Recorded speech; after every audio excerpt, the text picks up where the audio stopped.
Good morning, my friends. My name is Miss G, and I'm going to be your teacher. Welcome to kindergarten. This week, we're going to read a whole bunch of fun stories about the first day of school. And we're going to start with some poems, all about the first day. I hope you enjoy them. Kindergarten, here I come. Kindergarten, here I come. I'm checking off the list of everything I need for school. Let's see, what have I missed? Backpack, check. Glue stick, check. A labeled cubby box, check. Extra pair of underwear, check. Extra pair of socks, check. Crayons, check. Scissors, check. Mom says I'm all set. But wait, there are tons of other stuff I'd better not forget. My cuddle bear, my magic wand, my superhero cape, 2 flashlights and a tool set in case I must escape. Huh? Mom says to put those things back where I took them from. She says that I won't need that stuff. She promised school won't be too rough. I hope she's right, I really do, 'cause kindergarten, here I come. My teacher. My teacher did a magic trick the minute that I came. I don't know how, but presto poof, she somehow knew my name. Then bam, she figured out I'm nice and that I'm really smart. And just like that, she seemed to know how good I am at art. I think she used some magic spells to make the whole day fun. Of all the teachers in the world, I'm glad that she's my one. Kindergarten is a fun and exciting place where you'll make new friends, learn new things, and play new games too. To keep it a fun and safe learning place, there are some important rules to know. In fact, we have a story all about rules. I hope you enjoy it. Know and follow rules. I go to school with my friends. We have rules to help us know what to do. We have rules for play, and we have rules for work. Sometimes we work quietly. At other times, we speak up. Rules help us learn. One rule I know is to listen. I look at the person talking and think about what is said. If I want help, I can ask. Look at all the good listeners whose eyes are on the speaker, and you can tell they're using their listening ears. And notice the friend who has her hand raised to ask a question. When we have a question, we can raise our hand. I can follow directions too. I do things the first time I am told. I also do my best. I think carefully about my work. I take time to do it well. We don't have to rush. Rules help me show respect. I keep my hands and feet to myself. I won't use them to bother or hurt anyone. That's a great idea. We want to make sure that all our friends are safe. And I ask permission to use things that aren't mine. Rules remind me to be polite. I say please, thank you, and excuse me. I speak kind words in a friendly voice. Notice how she's asking if she can look at that. She has a friendly face and she's using a friendly voice.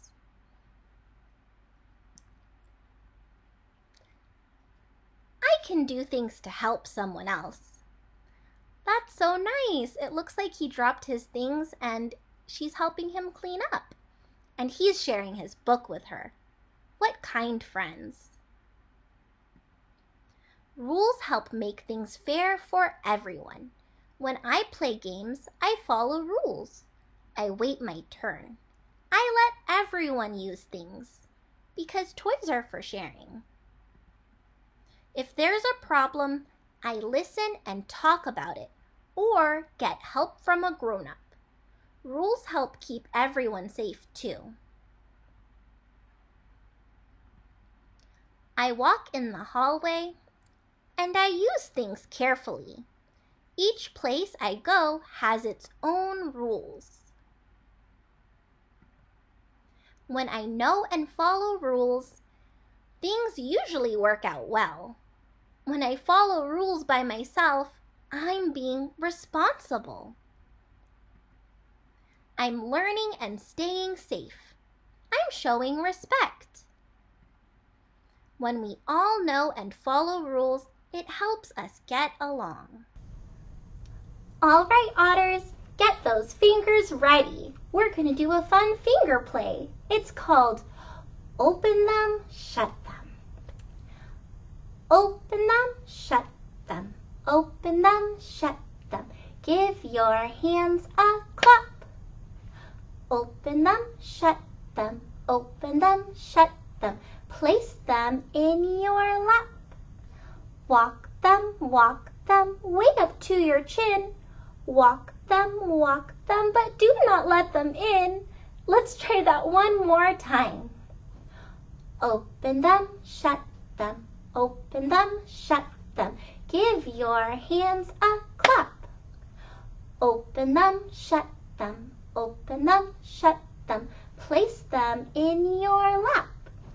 Walk them, way up to your chin. Walk them, but do not let them in. Great job, friends. Pat yourself on the back.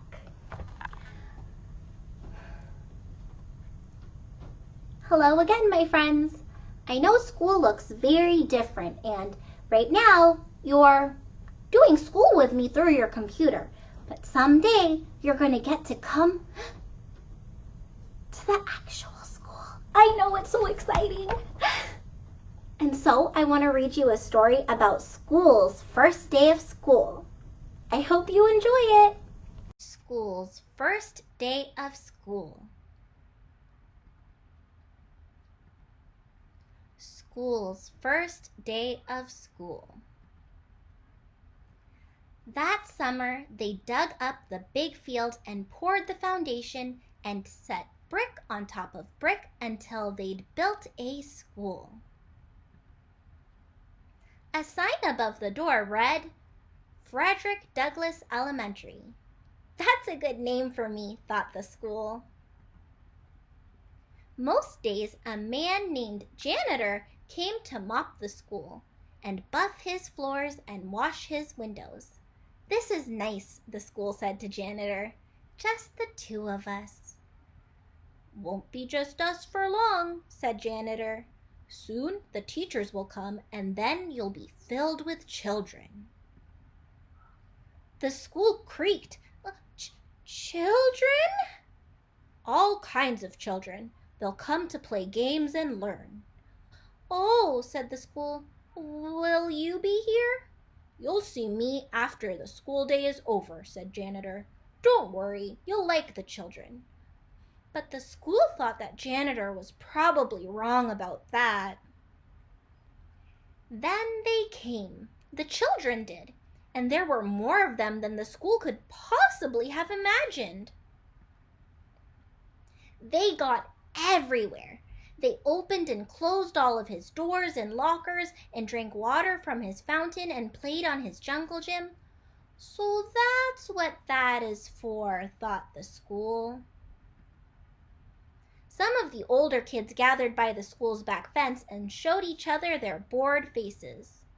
This place stinks, said one, and the school gasped. I hate school, said another with puffy hair, to the agreement of his friends. The school sagged a little. Oh, he doesn't feel very happy hearing words like that. One very small girl with freckles didn't want to come inside the school at all. Her mother had to carry her. I must be awful, the school whispered to himself.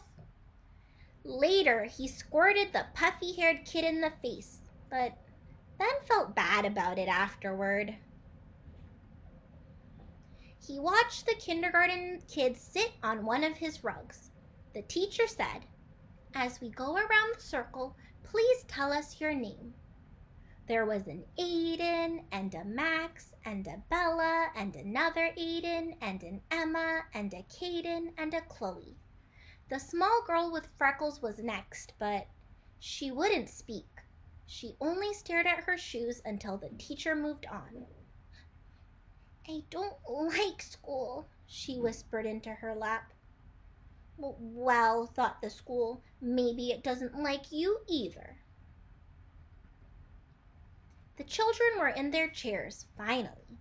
But just as the school was starting to relax, his fire alarm sounded, and all the children exited and walked to the other side of the field and stared at him. He was so embarrassed. He held his doors open for them when they returned.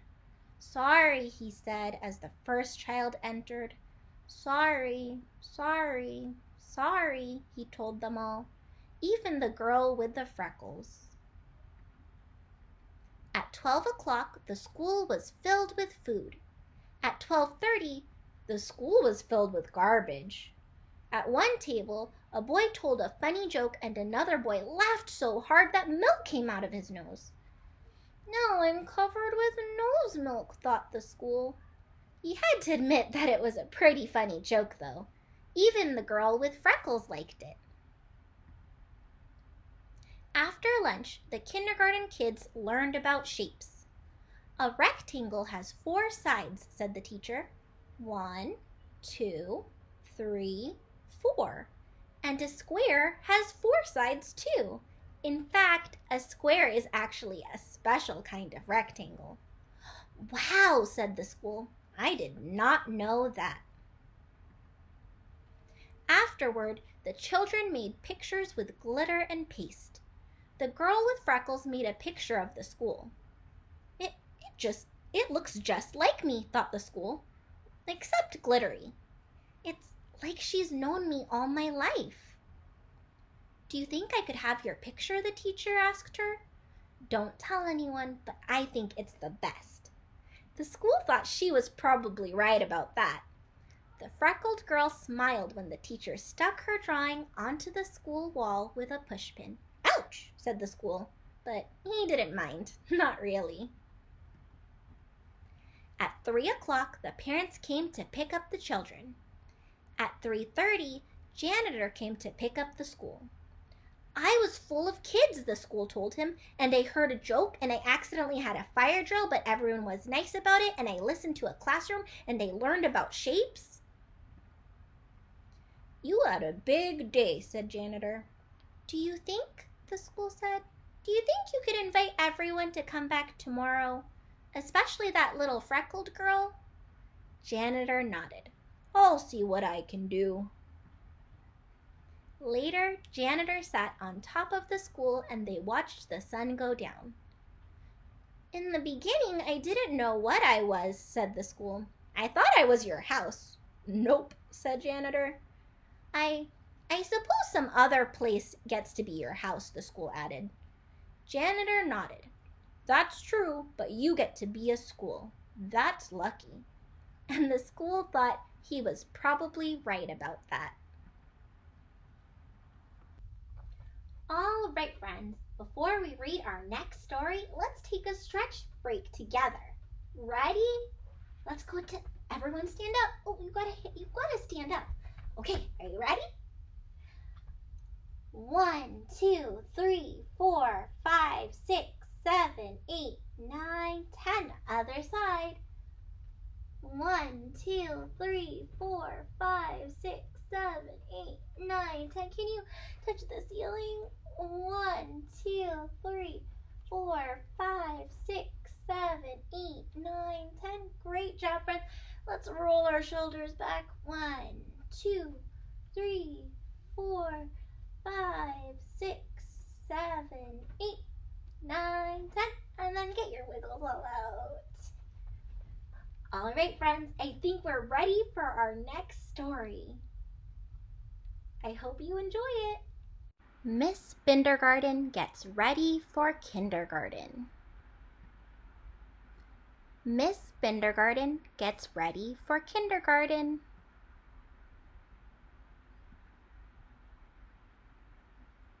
It looks like she has a lot to do. Look at all of her things. It is the first day of kindergarten and oh, Adam Krupp wakes up. Brenda Heath brushes her teeth. Christopher Beaker finds his sneaker. Miss Bindergarten gets ready for kindergarten. Danny Hess rushes to dress. Emily Moko cools her cocoa. Fran Lister kisses her sister. Miss Bindergarten gets ready for kindergarten. Gwen McGunny packs her bunny. Henry Fetter fights his sweater. Ian Lowe says, "I won't go." Miss Bindergarten gets ready for kindergarten. She's very busy. Jessie Syke pedals her bike. Kiki Wong hops along. Lenny Loom says, "Vroom, vroom, vroom." Miss Bindergarten gets ready for kindergarten. Maddie Lindo looks out the window. Noah Bond climbs right on. Ophelia Nye hugs goodbye. Miss Bindergarten gets ready for kindergarten. Patricia Packer sneaks a cracker. Quentin Wend high-fives his friend. Raffy Mack high-fives back. Sarah Von Hoff is the first one off. Miss Bindergarten is almost ready for kindergarten. Tommy Tuttle jumps a puddle. Ursula Crew ties her shoe. Vicky Denzel bites her pencil. Now Miss Bindergarten is all ready for kindergarten. Wanda Chin marches in. Xavier Rowe yells hello. Yolanda Pound looks around. Zach Blair finds his chair. "Good morning, kindergarten," says Miss Bindergarten. And oh, the fun's begun! Look at all of the fun things they're doing.